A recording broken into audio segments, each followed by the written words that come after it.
What's up, y'all? Welcome back to the Rotoworld Basketball Show presented by NBC. I'm Dan Titus, joined with Noah Rubin and Raphielle Johnson. We are into Week 12, coming off a pretty exciting NBA Tuesday night. Noah, you got to be feeling pretty good about the Atlanta Hawks. Trae Young dropping 43. Kevin Durant not happy about it. Pretty much did everything and got anything that he wanted all game. But Onyeka Okongwu, definitely the man of the hour. 22 points, career high, 21 rebounds. Want to get a sense from you, like he's generally been around a top 100 player, but is this the type of game that can, provide his upside and the thought of like from a fantasy perspective, like, oh shit, this is the guy that we, wanted and is actually balling out? Or is it more about, it's a nice outlier game, no Jalen Johnson, and this is more of like the roller coaster of what we can expect from Okongwu, which has him as like a top 100 guy?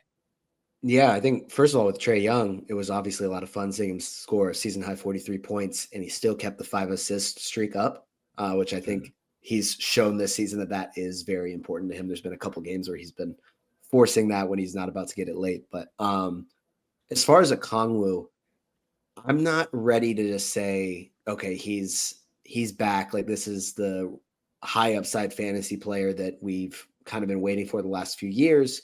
Because one, Clint Capella is still there, and I'm just not optimistic that the Hawks are going to bench him at this point. Because like if they haven't, like why would they now?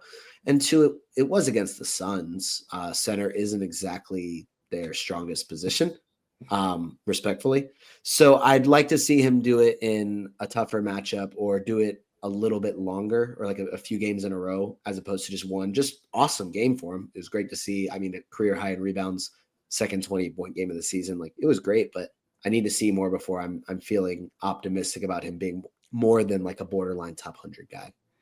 Yeah, I think that's fair. And we'll definitely talk about that a little bit more in down the show when we talk about some buying and selling. I think that's a really interesting point. Raph, on Noah kind of touched on it, but it's like, is this more a testament to like the Suns front court just being absolutely atrocious right now? Like Nurk out injured. Mason Plumlee gave like no effort. Like, if you're the Suns, man, you got to be feeling down bad. And then also Bradley Beal left the game with an ankle injury. Said it's not bad, but it's Bradley Beal with another injury, man. Yeah, the Suns are a mess. And I think it was Dan Wolk in the USA Today who brought up the video clip of Matt Ishbia saying, like, every other franchise would want to be in our position or something to that effect. And here we are now, 3 weeks to the trade deadline. They really don't have much draft capital to part ways with to improve that roster.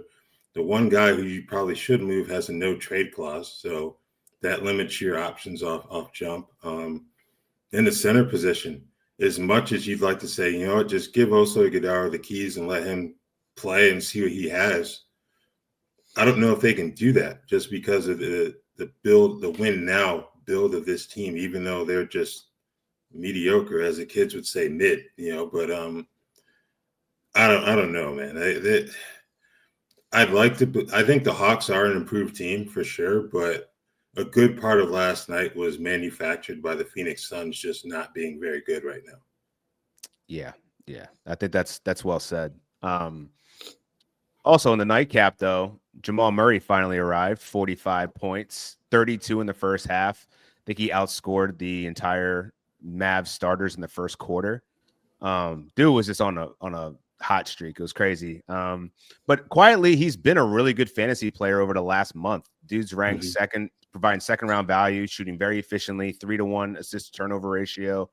But with Aaron Gordon back, is this maybe an opportunity, Noah, that you could see to potentially sell high on someone like Russell Westbrook? I mean, guy's been a top 60 player, doing it all, 15, 7-7, getting over a steal and a half a game. I mean, this guy is playing outstanding basketball. It's like people just forgot that Russ was like this dude, but I don't know, from a fantasy perspective, it could be a good opportunity to do something with him.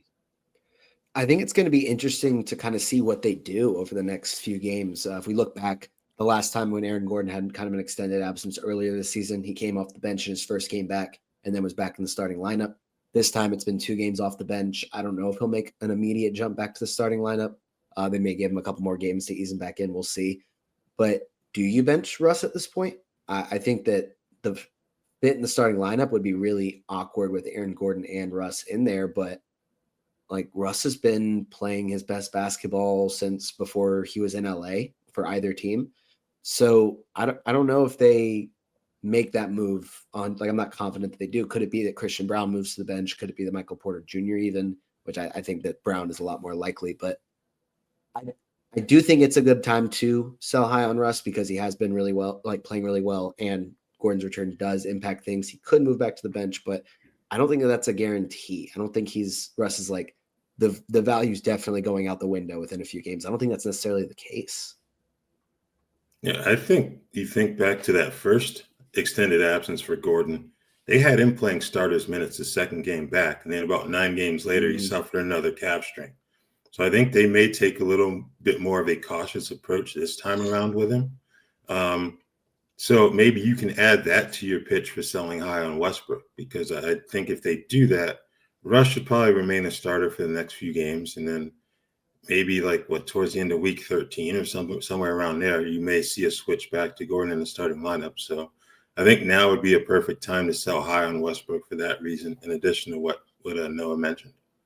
Yeah, and for fantasy managers that may have been, wondering about Luka Doncic, he's apparently going to be coming back before the All-Star break. That's what Jared Greenberg said on the broadcast last night. So the Dallas Mavericks need some help, man. Like, they got torched, and they've been a bottom 5 offense as a unit over the last 10 games. No surprise, they've only won 3 games in that span.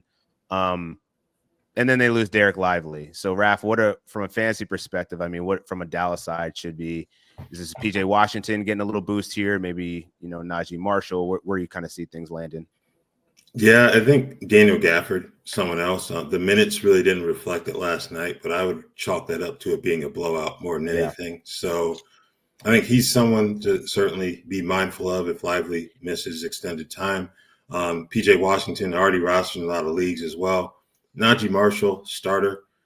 Maybe Spencer Dinwiddie. They play again tonight. So I don't know if Kyrie's going to play, but even if he does, Spencer Dinwiddie coming off the bench, I think he can get good minutes there, and he's someone else to be mindful of. Yeah, I think Gafford is definitely the main guy with Lively out that should receive a little bit of a boost. Maxi Kleber is another name, just to kind of, I'm not saying he's like a must-add or anything, but he saw a few extra minutes. He's kind of I guess a different style of center, so it just kind of mixes things up for Dallas. I think Kyrie is supposed to play tonight, and if that's the case, like Dinwiddie and Quentin Grimes will still have roles off the bench, but they're not the same streaming options that they were a few games ago when Kyrie was out. So there probably are better options, but there's also 11 games tonight, so you may just not need to stream them in, but they should still be solid, but just not great. Yeah, Pelicans are definitely a good team to play after a blowout loss like that. So, yeah, I would expect that the Mavs are going to show up tonight.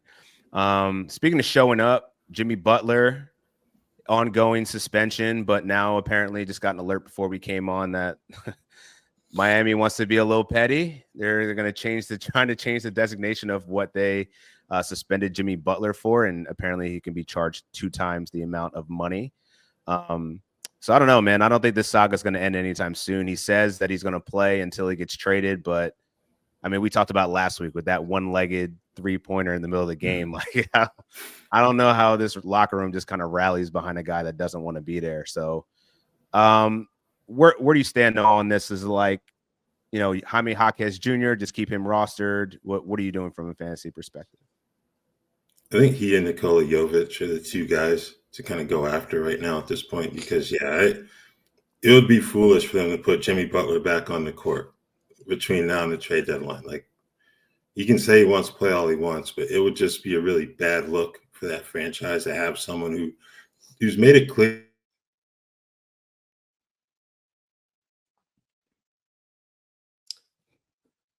Yeah, I think I agree. I'm assuming that Raph and I were going to kind of be on the same page about this, that Jimmy Butler, like, if he comes out and they do actually put him back out on the court, like, I can't imagine that he's going to be going hard the way that, like playoff Jimmy or anything for 40 minutes. Probably see some crazy one-legged threes, maybe. I mean, maybe that'd be kind of fun to see, but can't imagine that happens. So I'd be pretty surprised if he did play again for the Heat, just based on the reports that kind of have come out of there.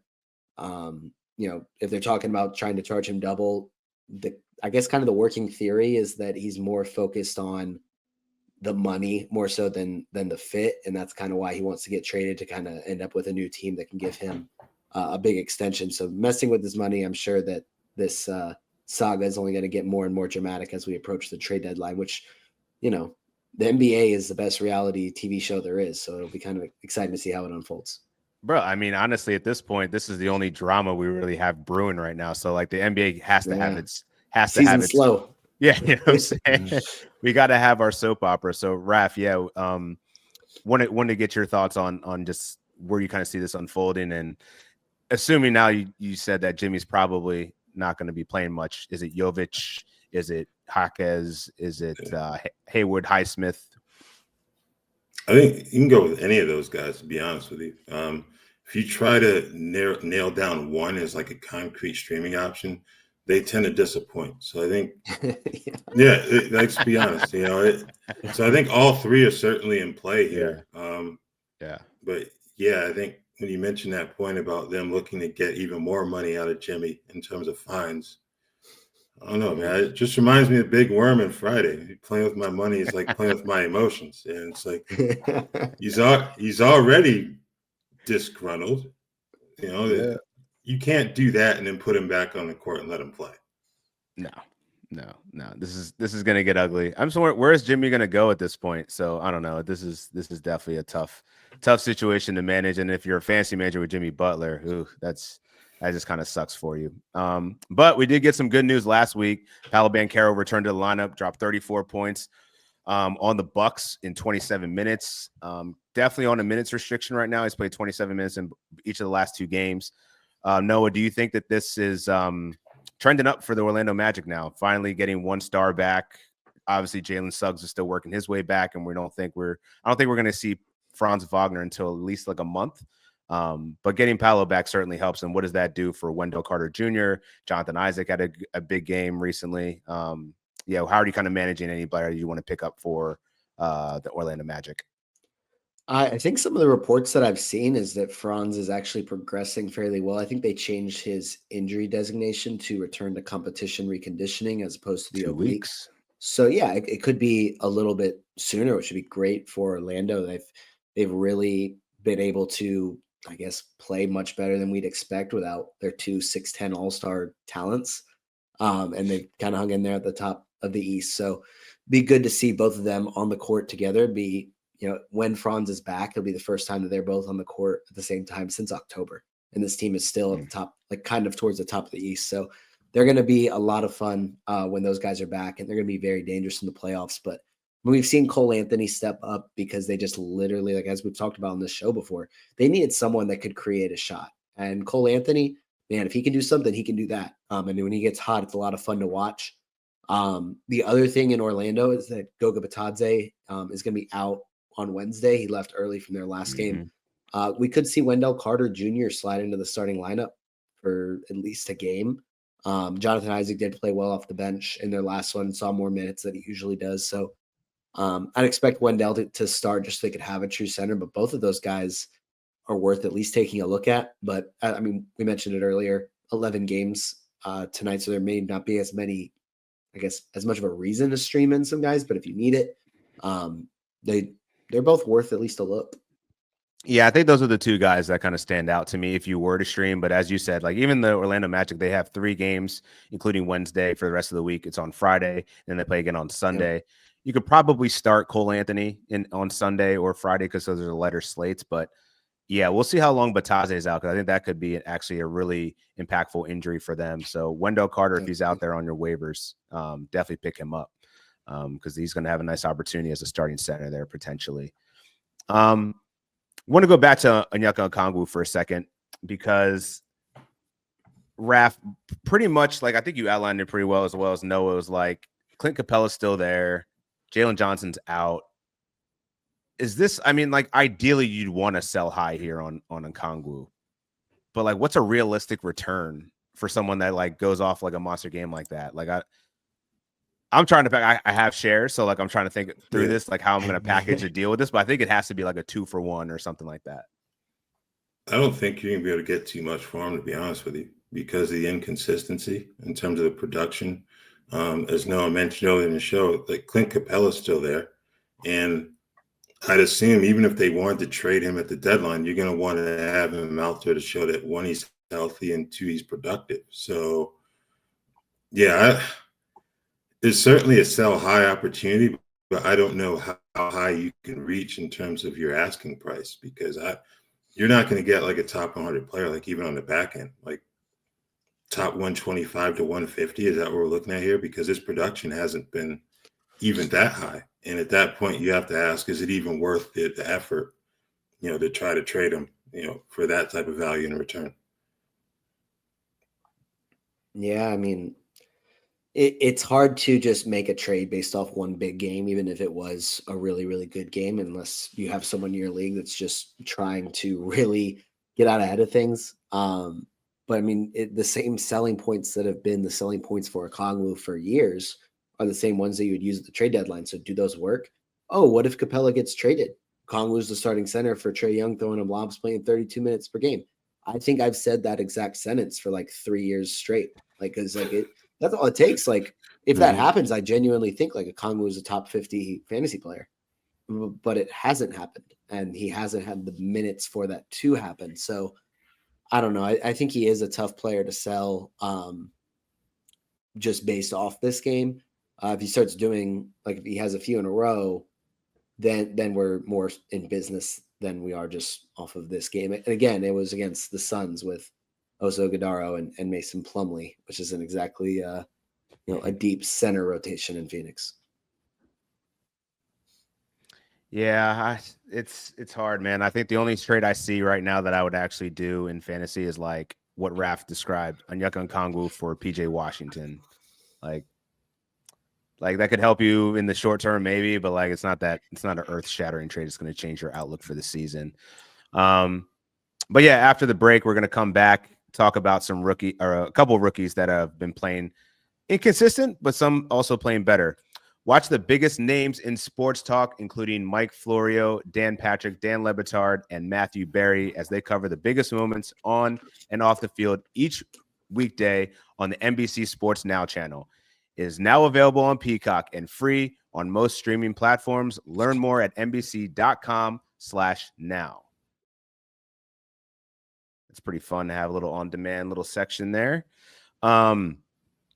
I want to talk about Yves Missi for a second, because I think he was largely our rookie of the year to this point. Jared McCain's going to be missing the rest of the season. So even though he leads the rookies in points per game, he won't be playing anymore. Bub Carrington's making a little run for it, but Zach Edey not really doing enough, I think, to unseat Missi yet, but he has been playing a little bit worse lately. Noah, where do you stand on Yves Missi in terms of, holding in 12-team leagues, and then obviously taking a look at the broader view of this, obviously a pretty good situation that he's main guy in New Orleans right now? Yeah, I think that his starting job is not in jeopardy. The production hasn't necessarily been there, and some of the minutes have been a little lower than we'd like them to be recently. I think in their last game especially, I think he played like 16 or 17 minutes, which is, not what we want to see for a starting center. But I think part of it, at least, is Zion Williamson being back. And I think that was kind of even preseason. If we go back to that, it was like, yeah, Yves Missi should start at center because there's no competition for minutes. But how does the spacing fit with Zion? Two just non-shooters. So how does that work? And I think we've seen Daniel Tice play a little bit more recently, and that's just for that reason. Zion is out tonight, so maybe that is a better situation for Missi to maybe kind of have a bounce back game, but we'll see. I think as the season progresses, maybe we get past the trade deadline, I can't imagine that Zion is playing through April if they're still at the bottom of the West. So I expect Missi to kind of go on a little bit of a tear to close out the season, kind of a silly season guy. I'm not panicking, but I am a bit concerned. More so because of the Tice minutes last night and playing 24 minutes. I get the whole spacing argument with Zion, but Daniel Tice is Daniel Tice, and you didn't use a first-round pick. That's That's why I'm a bit concerned in the short term. But on the flip side, back-to-back tonight, got another back-to-back next week. There should still be some opportunities for Yves Missi to play more minutes than he did in Chicago last night. Yeah, I'm still holding, but my patience is running a little bit thin. Like, I think if there's better options, for you to stream or someone drops somebody, I would definitely be okay with picking them up. Just given when we do get to silly season, we don't know how the Pelicans are going to play this. But yeah, I think Zion Williamson's play as of late has definitely impacted him a little bit, but I think there is some good chemistry building there with him and DeJounte Murray on some pick and rolls and some lobs. So I'm hoping that he can kind of write that and just probably hit a little rookie wall. Stephon Castle is coming off a pretty good game, played 36 minutes last game and dropped 23 points, 4 boards, a couple of steals. Raph, where do you stand on Stephon Castle? I know you were high on him coming into this season just as a prospect in general. But how do you feel like he's coming along, and can fantasy managers? I mean, right now I see him rostered loosely in 12-team leagues, but generally, how are you feeling about his performance to date? He's more of a deep league guy for me right now, but I think there have been encouraging signs in terms of his recent play. Also, Jeremy Sohan being out with the back injury has him back in the starting lineup, so more time on the court with Chris Paul. He's getting time on the ball as well as off the ball in those spots. So I think that's been a good thing for Castle. I'm encouraged by what I've seen from him recently, and I think he can get better as the season wears on, especially being part of a playoff race. I think that's really going to help him and help his development. So I like what he's done. Yeah, I think that game against the Lakers, I think it was 2 days ago, tied his career high for 23 points, started in place of Jeremy Sohan. That was really encouraging and a lot of fun to see. The game before that, he started and had 5 points in 25 minutes. So we see the upside. Right, exactly. That's a great way to put it, Dan, is that he is a rookie. So it's going to be inconsistent. There's going to be frustrating times, but he's quite obviously a very talented player.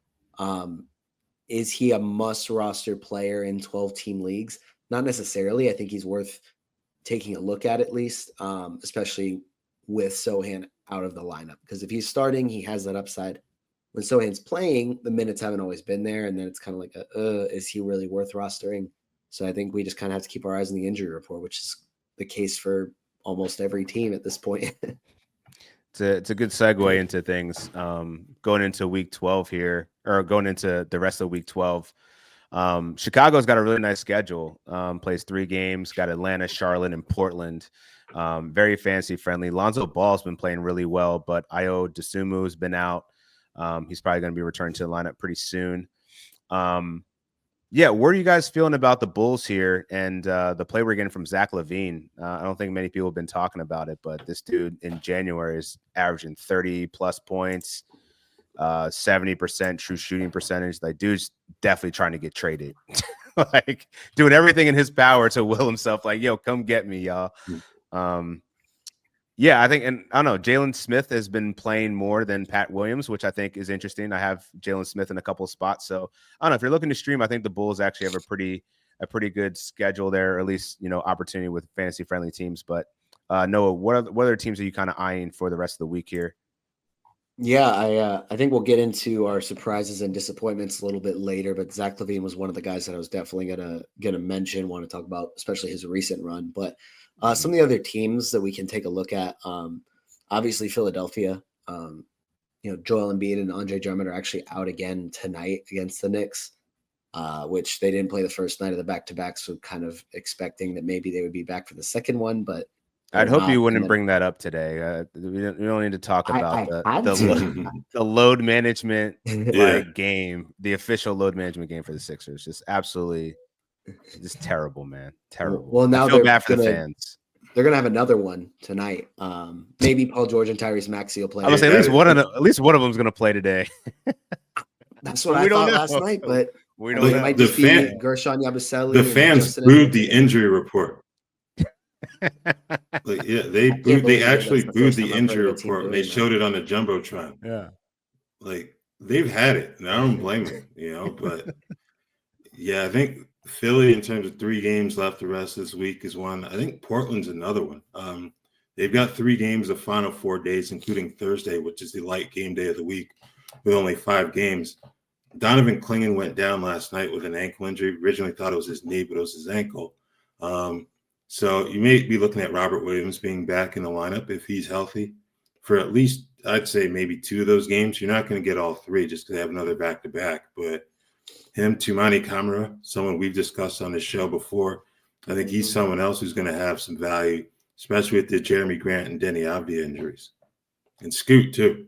And Yeah, Scoot was outstanding last night. Scoot went off. Yeah, I'd also throw out the Suns with Bradley Beal getting hurt. I think Grayson Allen becomes a little bit more valuable. The Suns play on Thursday and Saturday, so 2 lighter slates. Also, Bub Carrington, the Wizards also play on Tuesday and Thursday, and they also have a game on Sunday. So I think Bub can now actually help some people. Any other teams I was eyeing here? The Clippers. If I can add in the Nets, like I couldn't tell you who specifically, but it again just depends on the injury report. But they've been missing so many guys. Noah Clowney in and out of the lineup. Zaire Williams. Noah Clowney's probably the best streaming name. And then, what would you say? Hey, man. Who would you say? I think Zaire. I think you say Zaire or Keon. I say Zaire or Keon. Probably. Okay. Yeah, that's fair. Okay. No, Clowney's been like pouring in the threes. If he was blocking shots like he was at the end of last season, I mean, I don't think he'd be a streaming option. I think he'd just be like a must-roster player.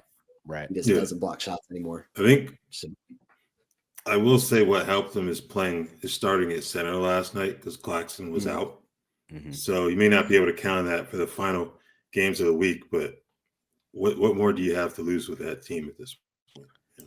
Yeah, I'm kind of mad I didn't actually include Nick Claxton in my disappointments. We'll get to it later, but I mean, he has not been a worthy draft pick at all. I don't know if you guys are planning to talk about him, but since you mentioned the name, I feel like it was worthy of saying.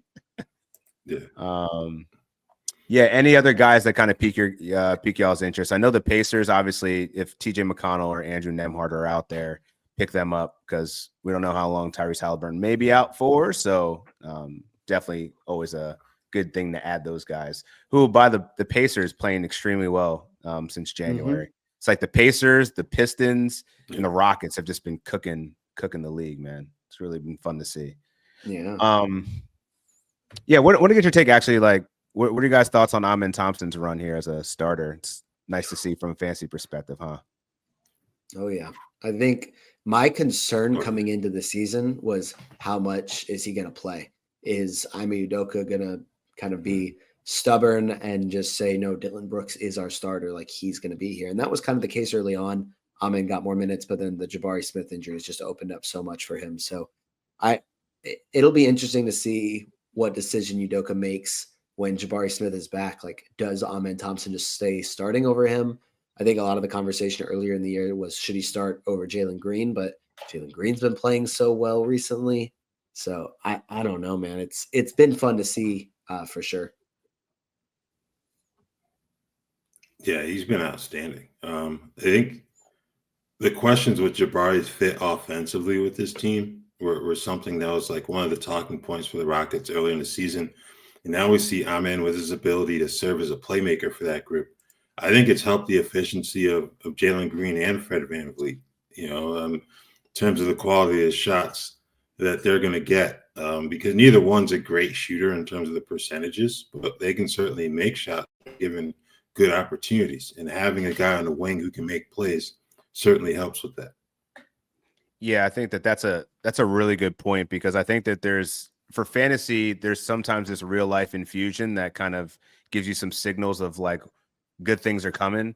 And for the way that Amen Thompson has been playing, like their top 5 offensive rating since he's become the starter, they didn't have these it wasn't looking that good when Jabari Smith was in there, right? Like he was still an effective stretch the floor guy, but I think Amen just gives them a little bit more of a dynamic in terms of spacing. He's a cutter. I mean, he's shooting so efficiently at the rim, like, and he's grabbing over 10 boards a game. Like, come on, man. Like, this guy's coming off the wing. Like, insert that in athleticism into your starting lineup and good things happen. So, yeah, it's going to be an interesting question mark, but I think it's a good position for the Houston Rockets to have, because now you have a pretty valuable trade asset potentially if you want to go that direction. I don't think that they will, because Jabari Smith is still a pretty good young player that has a lot of potential there. So I don't think they're going to give up on him by any means. But Let's talk about some good potential because the Birds are on Sunday. This Sunday, the Rams and the Eagles look to get one step closer to lifting the Lombardi Trophy. It's more like a couple of steps, but coverage of the NFC divisional round battle in Philadelphia begins at 2 p.m. Eastern, only on NBC and Peacock. As a Birds guy and a Philly fan, It's the only thing we have to root for right now because the Sixers are the Sixers. So I was gonna say it makes up for the Sixers talk. Like now it doesn't. You think that it would, but it doesn't, bro. Like I'm sitting here watching Justin. What's his name? Justin Edwards. Yes, Justin Edwards. I mean, it was a great game, man. If you're gonna ball out against the best defensive team in the league, like good opportunity for you to get a rotational spot. But he's a Philly kid, though. He is. Yeah. He's a Philly kid too. Yeah. So yeah. I don't know. Maybe at this point, I'd rather see him in the rotation than Reggie Jackson, Eric Gordon, Caleb Martin. So just put they can't play Reggie anymore, man. Like they have more turnovers than points, and he played like under 20 minutes. Jeff Doughton played well. Played well. It's like, why aren't you starting him? Like our G leaguers are playing better than the than the veterans. I don't. Man, bum ass team, yo. I think is Daryl Morey gonna trade for PJ Tucker at the trade deadline? Probably, because like this dude's just been getting by scot-free, man. Like this dude's had to answer no questions, attuned to nothing. He's just up in his ivory tower, just like watching Nick Nurse take grenades, man. It's terrible. But someone's got to be a fall guy. It usually is the head coach, right? So is what it is. Sixers are a dumpster fire. Let's talk about non-dumpster fires for a change, man. Raph, you've been updating your rankings throughout the season for 8 cats, but I'm just curious of some of the risers and fallers you've seen over the last week in fantasy basketball. I'm sure Zach LaVine is probably one of those guys that if you're drafting now, you'd probably draft way higher just on this flamethrowing he's doing right now. Yeah, I've actually been a bit too conservative with his ranking. I have him just inside the top 50 right now, and I think he's been considerably better than that recently. So he would certainly qualify. I think Joel Embiid, I've had to drop him just because of lack of availability. Obviously, when he's on the floor, he's an elite fantasy guy, but I think I have him in the mid-30s in this week's rankings. So he's not that type of player when he's on the floor, but that's when he's on the floor, and he hasn't been on the floor. So I think my biggest changes were like further down with some of the Warriors, if anything, like Buddy Hield, Dennis Schroeder.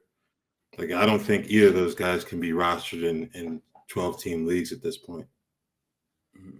I mean, Schroeder's still giving you assists, though. It's over 5, like 12 and 5. Like, I mean, it's serviceable. I always say that I'm only justifying the fact that I picked him up in the league like literally 2 days ago, just because I'm like, man, do I want to do this? Man, I don't want Schroeder. So no, I'm just messing with you. Yeah. I mean, bless your heart if you do serviceable, but we don't do that over here. Like, I'm sorry. Like, y'all may do that in Philly, but in New York, they don't do that.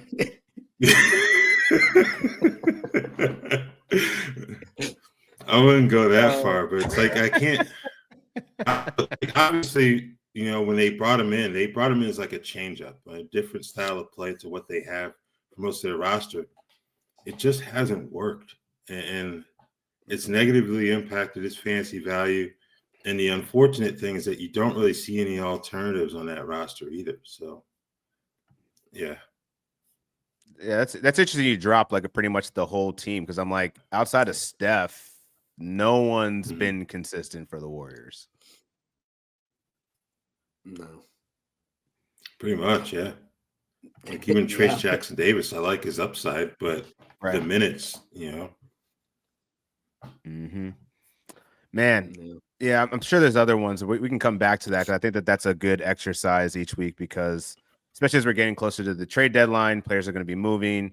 Got to keep track of who's going where and potentially some trades that you can let off before we get to playoff season. But let's talk about, we're almost at the midway point of the season, so I think it's a good time to talk about some of the players that have surprised us, some of the ones that have disappointed us. We've talked about several players over the course of the last several weeks. I recently wrote an article on Yahoo. You can check it out, going through the most disappointing players. I think, Noah, for the top of my list, Terry Rozier was up there. Kyle Kuzma. Yep. Jalen Duren was featured, even though he's still playing enough to be rostered, and he's a top 90 guy, but we drafted him as a mid 5th round, 6th round pick. Yeah. Who's been the worst guy for you? I have 4 names on my list of just kind of some disappointing players. I don't know if I want to qualify one as the most disappointing. Kuzma was one of them, and I guess maybe we could look at that as the most disappointing, just because he was supposed to be in category leagues, probably like maybe outside the top 100 as far as value, but a rosterable player, like a mid-round guy, and he's been outside the top 300, which is pretty insane. Top 300. Like, it's crazy when you actually have to search, because most rankings that you find online only go to 250. And I'm like, where is Kuzma? Like, I can't add him to my list. I can't scroll down to get to him. Like, a couple of the other guys, Brandon Pajemski was one of my favorite late round targets, and that's a great one. Very, very disappointing. Maybe not the same level of disappointment as like a first round guy that's been horrible, but I had high expectations for him and drafted him in a lot of different places. Emmanuel quickly, a lot of that is because of injuries. I don't want to just say it was, but it has been disappointing that he hasn't been out there. And then Zach Edey, who I wasn't as high on in this rookie class for like in dynasty leagues, but I was like, he has a chance to win rookie of the year. He should be one of the best rookies this season. And he's had some stretches, but overall it's been not what I was expecting it to be. The minutes haven't always been there. He's been in and out of the starting lineup. He's been in and out of the lineup in general, just based on injuries. So yeah, I think those 4 guys have been pretty disappointing to me. I'm surprised you went with Edey, man. A rookie, have some grace, bro. Like, let him. I guess as a dynasty guy, I feel like I have to be more critical of rookies, but no, he's also like 23. Like, he's older than a couple like guys that have been in the league for a few years. So I can be more critical of him. He's not an 18-year-old.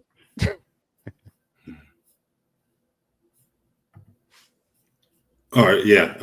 I'll definitely agree with those, especially the Kuzma pick.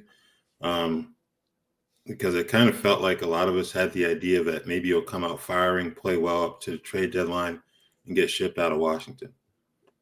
I don't know what you'd get from him in a real life trade at this point, to be honest with you. So he's definitely a disappointment. I would have Nick Claxton on there as well. I know we mentioned him earlier. He's one of those bigs that we thought, all right, if you're punting free throw percentage, he should be one of the top centers of fantasy basketball.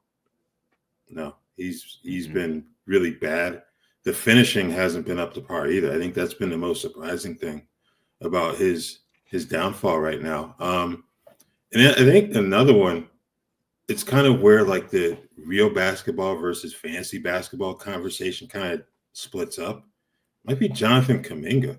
Like, he's someone I think people thought could be like a top 100 player. I think when he's been on the floor, like, the real basketball value has been pretty good, but it hasn't translated to fantasy. Like, he's ranked outside of the top 209 cat right now. And he was someone that a lot of people use like at 85 to 100 pick range. They use a pick there on him, hoping for upside, especially in a contract year. And it hasn't come to fruition, unfortunately. And it may not be all his fault because of the minutes in the role, but I don't know, kind of hoping for a bit more from him in terms of fantasy value. Yeah, I would just throw out one other name, Yusuf Nurkic, ADP 83.9, currently 215. Like, and he's gotten is not going to get better. Like, he's out of the rotation.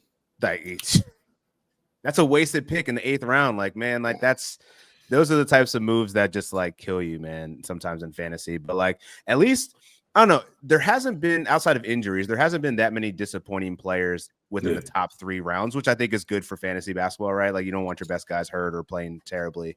But I think once it gets to like round 5 and 6, that's when things started to get a little bit dicey for some players. But let's highlight some guys that have been surprising. I think the top of mind for me is Tyler Hero.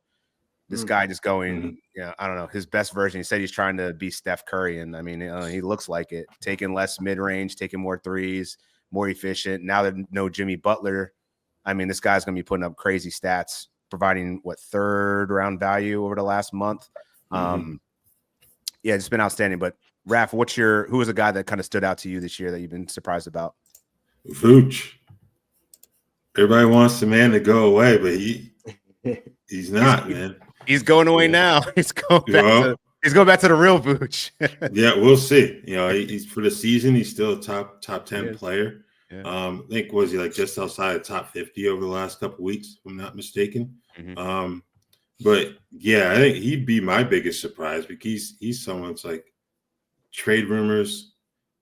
He's always been a solid fantasy player, but not elite. And he's been elite in terms of production thus far. So he would be my pick. I feel like Noah's going to go with an Atlanta Hawk. Just a hunch. Wouldn't blame him. Is my bias that crazy? No, I didn't include any Hawks on my list because I figured they were all obvious. So a couple of the guys, honestly, we've talked about most of them. Zach LaVine is number 1 on my list, especially because of his recent tear. I think before last night, where he had 25 points, he had 30 points at least in 6 straight games and made over 50% of his shots in all of them, which is an absolute heater. I think he is probably a guy that will be a hot name around the trade deadline to get moved, but he's been really good this year. Goga Bitadze, I don't think anybody had him on their radar early in the season, but he's been solid for most of the year. Malik Monk, who's been kind of a decent option, but moving into the starting lineup has helped him out a ton.